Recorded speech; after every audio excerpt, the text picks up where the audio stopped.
হতে লাগলো। মহিষাসুর ক্ষণে ক্ষণে রূপ পরিবর্তন করে নানা কৌশল বিস্তার করলে মহিষ থেকে অস্তিত্ব ধারণ করলে আর সিংহ রূপ দৈত্যের অনন্ততা দেবী প্রশমিত করলেন। পুনরায় দৈনন্দিন মনোপুরুষ বেশে আত্মপ্রকাশ করলে ঐন্দ্রজালী দেবীর রূঢ় প্রত্যাখ্যানকে আবার মহিষ অতিক্রমণ করলে রণবাগ প্রতীকে দিগন্তরে নিরাজিত চতুরঙ্গ নিয়ে অসুরেশ্বর দেবীকে পরাজিত করবার ভাব সংলসিত দেবীর বাহন সিংহরাজ দামাগ্নির মতো সমস্ত রণক্ষেত্রে শত্রু নিধনের নিবার হয়ে উঠল।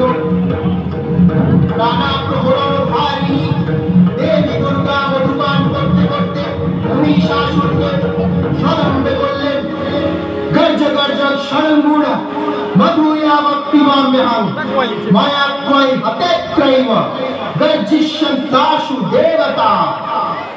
দেবতাগণ সানন্দে দেখলেন